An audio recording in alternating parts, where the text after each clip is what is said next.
that's one punch to the jaw, and then it's another punch in the gut. I get out of the car. I'm walking to the grocery store. Car goes, "What happened?" So I'm excited. We're at Beratung University, which is Beratung's annual conference we do for our team, where we bring leaders all around the 412 or those with a connection to the 412. And so I get to be here with one of my personal heroes, Clint Hurdle. And hot off the press, this is actually the first time you ever touched this book, was a minute ago. We worked with Wiley, who's an unbelievable publisher, to actually get this out in advance a couple weeks prior, because we're gifting this to every single member that's going to be here. But I'm so excited for you to pour in the lives of our team, tell your story, and share some of the wisdom you have in baseball. And I love the idea of Hurdle-isms. Can you tell us a little bit about why the book's called Hurdle-isms? We just kind of stumbled into it. Actually, my good friend John Gordon came up with it in another side story. I was trying to co-author a book finally. I had finally gotten to the point in my life, enough people had asked. I felt I was in a good space. I was retired. I had time. But I wanted to co-author a book, Greg. I wanted an easier, softer way in. I wanted somebody else to do all the work. We call that our team Who Not How. Yeah, okay. So that's what I wanted to do, Who Not How. And I had a friend, Dave Burchett, who actually was the TV producer for the Rangers games for over 40 years. He's written books. My favorite book of Dave's, I'll give him a selfish plug, was When Bad Christians Happen to Good People. It's a great read, too. Anyway, we went through this process. We couldn't find a publisher. And Dave, at the end of his rope, before we self-published, said, "Will you just ask your friend John Gordon to read the book?" I didn't want to bother John or some of the other men that I've come across over the years that have written books. I said, "Okay, Dave, I will." John read the book, and like all the other people, he said, Clint, two older white guys sharing experience, strength, and hope. In concept, it sounds good, but today's market, it's not going to roll. He said, "There's some really good content in there." He says, "But transparently, your content, you need to get your content out there. I've known you for 15 years. He goes, "I've kept a track of the hurdle-isms you've shared with me over the years." I went, what? Hurdle-isms? He goes, "Yeah, things you've said that have bite to them. They're short, they're sweet, but there's depth. There's meat on the bone." I go, "How many you got?" He goes, "Well, I got a bunch." He goes, "You need to write that book." I still pushed back, Greg. I said, "No, I don't want to write a book," whether it was fear, anxiety, the unknown, all the things we fall into when we don't know what we're doing or we're going somewhere where we don't know where we're headed. And he just goes, "Well, your one word for the year in 2023 was grow. You got a perfect chance to grow now. What are you going to do with it?" So he double dog dared me. And that's where Hurdle-isms came from. It was his term. And then we sifted through about 50. We picked down to 25, and we framed the chapters up. And like you said, this is the first time I've touched it. So that's pretty cool. And you're the first man that read it. That's funny. Yeah, I called you last week when it came in, and I read it cover to cover because it's such a great read. And I was so shocked that I assumed you had advanced copies, but it was an honor to be the first person. And I love the way that you laid this out, because you really went the theme with baseballs here, and it's the wit and wisdom from a lifetime in baseball, but it follows the season. So not only are you giving these 25 wisdoms, but you're giving us, in a sense, of a season of baseball. One of the things I really love about this, and I love that title you share with us, my wife always says, "I love a book that's self-explanatory titles. Who, Not How, Start with Why." It's the whole book. But one of the reasons why I love this is we actually have Hurdle-isms that we use. And I have a list of them in my phone from your years of doing talks when I was a season ticket holder with the Pirates and you were the skipper there. It was awesome. And my wife actually will sometimes say to me, when I'm not paying attention on my phone, she'll say, "Clint, be where your feet are." And I'll look up and I'll say, "Okay, I got to remember what Clint told me." Can you tell us that quick little quip, because it wasn't in the book, about how when you came home and you put in the bowl and the only people who could call you were either Andrew, Frank, or Bob? Yeah, it was kind of funny. We do this one up, one down as a family, and I start with coaches, 3 up, 3 down. 3 things you're doing well, 3 things you're not doing well, because it knocks down walls, it builds bridges, and it removes titles. And I thought it'd be really smart to do it with my family. Little did I realize how they were going to cut me to the bone with my own wisdom. I sat down with at the time, Christian was, 5. "Dad, I really love that you let me be my own thing," because he just retired from baseball at the age of 4. You let me, I'm in karate now, and I like this. I just love that you let me do my thing. I said, "Well, that's awesome. Good answer, son." I go, "What don't you like?" He goes, "Well, the phone." He goes, "You're on the phone now way more than you ever used to be. The phone seems to be a thing for you." Yeah, okay, we're done. Okay, that's that's a 5-year-old. What does he know? My wife's just sitting in the corner, Carly, like nodding her head.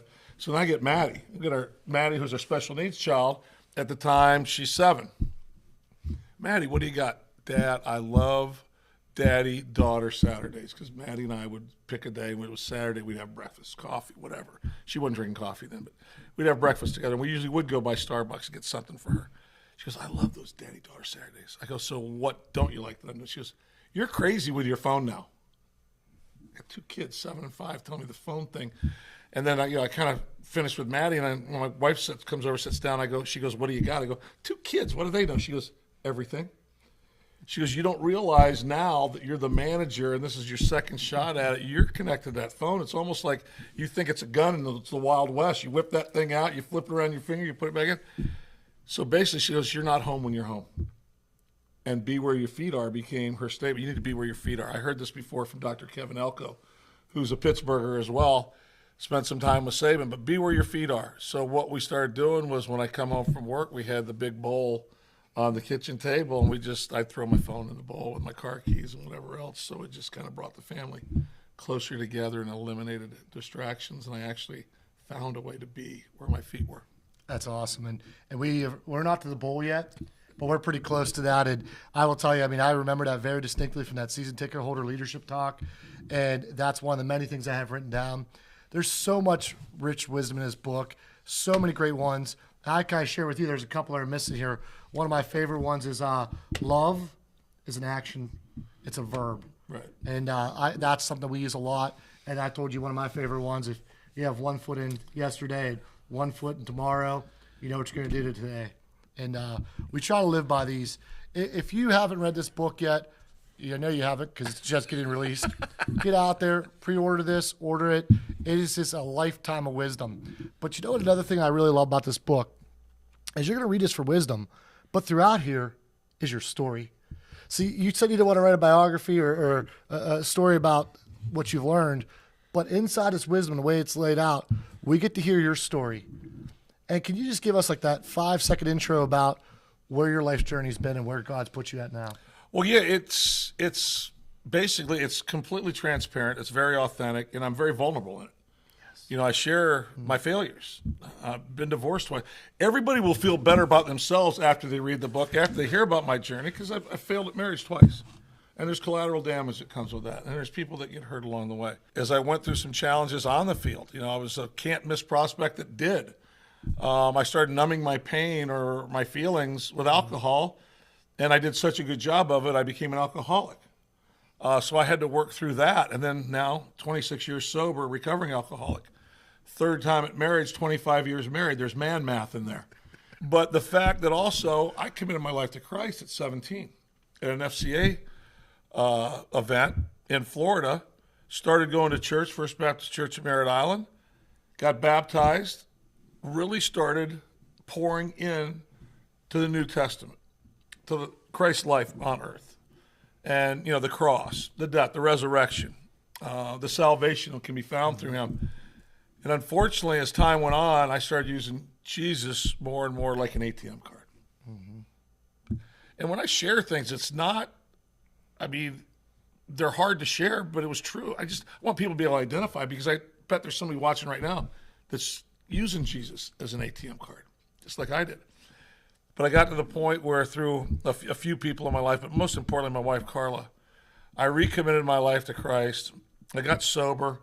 I had 16 other things I needed to work on, but by doing those 2 things and putting them at the top of the list, everything else is taking care of itself. And I could not have written the story that's happened since those days, Greg. It's 17 years in the big leagues. Yeah. I've got 2 children. I've got a daughter that adores me, a 38-year-old daughter, that we have a different relationship than one we had when she was growing up. I've been blessed beyond measure. Loved my time in Pittsburgh. It was an honor to be the manager of your Pirates here. And now I'm getting to go out and share, and this book shares the vulnerability, but the power and the strength of reclamation, of regeneration, and basically of a man just now trying to, one of the Hurdle-isms, being a simple man in a complex world and sharing experience, strength, and hope with others that are out there that are hurting or lost or confused. Well, this story is amazing. I can never hear it enough times. please go out and buy this book. Clint, from the bottom of my heart, thank you for coming down here. Thank you for pouring into our teams. Thank you for allowing us to learn from your mistakes. But most importantly, thank you for letting Christ's love shine through you. And I think I want to end this with, how can people get in touch with you? Because I love your Friday fails. If you could tell us a little about your Friday fails, tell us a little bit about the email list. My one friend was interviewing you, and he knew that you were one of my favorite leaders of all time. He said, do you have any requests? This is before the email was public. I said, can you get me on the Love Clint email? And he goes, what's that? I go, ask him about it. So Doug got me on that email list before he made it public, and a couple months later he made it public. It's a phenomenal. I've been getting it for multiple years. Tell our listeners about that. Well, that's another thing that happened organically. I mean, God has taken my mess and turned it into his message. He's taken all the tests that I failed and turned it into my testimony. The email whole event started as a text messaging, and it started when one of my mentors, Kelly McGregor, who was the president of the Rockies at the time, started challenging me to grow holistically. He wanted me to grow as a man, as a father, as a son, as a friend, and he wanted to do it from a Christ-based center. And I used to ask him, well, what you want me to be managerial? What does that mean? He goes, Clint, when you go out in the street, you're representing Christ, your family, and the Rockies. Wherever you go, you're representing Jesus, your family, and the Rockies. He says, never get confused that you're not representing those three. Everything comes out of your mouth, every action you perform, everything you do. And he said, I'm going to challenge you with another step. I want you to put together a little leadership program. We're going to invite 12. I might pick them. You might help. We're going to have you meet with them twice a month, and I want you to help grow some leaders, and it'll grow you. He goes, it can be scriptural, it can be philosophical, it can be from the Stoics. Take it where John Wooden, go where you want to go. So initially I started picking the topics, small phrases, and we would have a 30-minute sit down. We'd have a 15-minute banter, kick it around, thoughts, exchange, and then we'd have 15 minutes of fellowship at the end. We picked 12. Kelly picked most of them. I had one coach on there and one other friend that worked in the organization, but it was male, female, from all different departments, stadium ops, accounting, corporate sponsors, season tickets. And we did it for a while, and then I got fired. The same man that asked me to do the leadership program was one of the guys that fired me. And, you know, when your swipe card doesn't work, you can't get back in the building, so you know you got to go somewhere else. I was on a summer vacation, a July 4th vacation, which I had not been on in 35 years. And I'm driving back from the grocery store, picking some things up for the family. I get a phone call from one of the women that were in the group. I said, hey, how you doing? She goes, well, not that good. How are you doing? I go, well, it's different. July 4th, I'm usually prepping for a ball game, and I'm getting hot dogs, and I got baked beans, and we're going to cook out, and we're going to be on the Outer Banks tomorrow. She goes, well, that sounds cool. She goes, I'm not. She goes, I just wanted you to know that I've been thinking about this. She goes, I can't tell you how much I miss our meetings. I can't tell you how much I miss the banter, the learning, the sharing, the text, because I would kind of encapsulate everything at the end, put some bullet points down, then send out a text the next day. And at the bottom, I would write, make a difference today. Love, Clint. She goes, it's been 2 months without all that. She goes, Clint, you're not making a difference in my life anymore, and I don't think you love me. So, you know, that's one punch to the jaw, and then it's another punch in the gut. I get out of the car. I'm walking to the grocery store. Carla goes, what happened? Are you okay? And I go, I told her a story. She goes, wow. She goes, can you imagine the courage it took her to pick the phone up and call you out? Yeah. So Carla, who always hits me right where I need to be hit. She goes, what are you going to do about it? I said, well, I'm going to take a walk. And I took a walk, and I came back, and she goes, so did you figure it out? I go, yeah, I think so. I'm going to call Kelly. She goes, you don't need to call Kelly. She goes, you need to do it. When I called Kelly later, though, he told me, he goes, Clint, I know it's hard. She goes, but thankfully she called, because I was going to suggest to you that she's not the only one that was commiserating that we were doing it. He goes, leadership has no boundaries. Just because you're not the manager of the team, these people still want to follow you. They're still tied to you. He goes, I'm really glad you're going to pick it back up and do it. And he encouraged me multiple times before he passed in 2010, don't ever stop. So now the emails go out to over 8,000 people. Our number just jumped in the last 3 months from 7,200 to 8,300. There's a devotional. Mm-hmm. There's an encouragement leadership email. They go out 6 times a week. I follow Truett Cathay's program. We take Sundays off. Amen. The Sabbath's the Sabbath. And it's been nuts. I was even sharing with Jason on the way over. You know how many times that the one that goes out that day, I'll get 4, 5, 6, 7 pings, and somebody will say, how did you know? Just what I need. I call them God winks. Amen. And they come from that. So you were on early. It's still going out. And basically, it's not things that I write. It's people I follow. Because we all are followers, especially us in the faith. You know, Jesus Christ, never a better transparent nor transformational leader. Amen. But we're all followers, and it gives them a taste of the people that I'm learning from, the people that I'm hunting, the things that I find value in, and the lens I use to find it. You know what I love about the whole love thing? My wife and I have talked about this. Christ is love, right? Christianity is love. And people will know we're Christians by our love and sharing our love. And what better way than telling people we love them? I used to talk about all the time that we love all of our team members. And my wife would say, that's weird. You're weirding people out. Stop telling your team members and everyone you love them. And she's like, it's just not normal. And then we came out with this slogan, you know, fully known, fully loved, and fully challenged. That's what we're trying to do with all of our team members. And it comes from his pastor, Matt Keller. It's been a transformational leader and impactful in our lives. And it took your emails of saying, like, every single one of these say love Clint. And so the other day we were on a date when you called. And one of the things is, you know, be where your feet are. I don't answer the phone. I looked up, I said, it's Clint calling. This might be important. Like, I was hoping like there was any logistical problems you're going to cancel or something like that. She goes, please take it. I said, all right. And I walked out there. As I was walking back in the restaurant, she heard me go, because she said, I love you, Greg. And I said, I love you. She goes, I'm glad that's normal for us now. Because it is. That's what it is. It's loving people. And I love that you're putting that message out there, letting that light shine, because you're making it normal to tell people you love them. It's funny, too, because when I started doing my dad's 91. But when this started back in 08, 09, first time I told my dad I loved him, he looked at me and he went, me too. I mean, he really didn't know how to respond, because he was from that generation where men didn't really say they loved other men, or, it wasn't an outward affection that was just kind of happens. And over time, though, my dad and I, we hug now. I kiss him on the cheek. He kisses me on the cheek. We love each other. My God, I'm his son. And he's my dad. My son, the first time, he's another one that stopped me in my tracks. He's about 5 or 6, and I'm getting ready to make a road trip. And I share with Chris, okay, buddy, you're the man of the house now. Mom's got rules that you need to follow, but you're the man of the house. I'm heading out. I want you to know I love you. And he looked at me and goes, Dad, I want you to know I love me too. I go, okay, we're getting somewhere. He loves it. Okay. I said, son, one day you're going to be able to say you love me. But I get it. You love you too. We're good. We'll get there.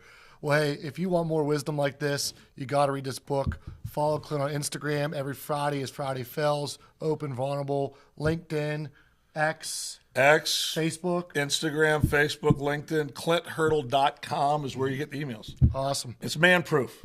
It's free and it's easy. I mean, what guy doesn't like free and easy? I love it. And I'll tell you what, that story about how you ended up on social media with the word growth is in here. Yep. So many nuggets of wisdom. Clint, thank you for all you do. But I'd be remiss, as the Yins are here, to not thank you for breaking the curse of 20 losing seasons.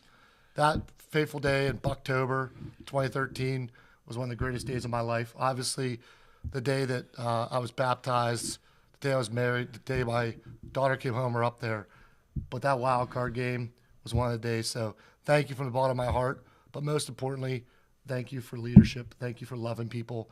And thank you for letting Christ's light shine. Can't wait for the next few days together. I'm looking forward to it. Thank you.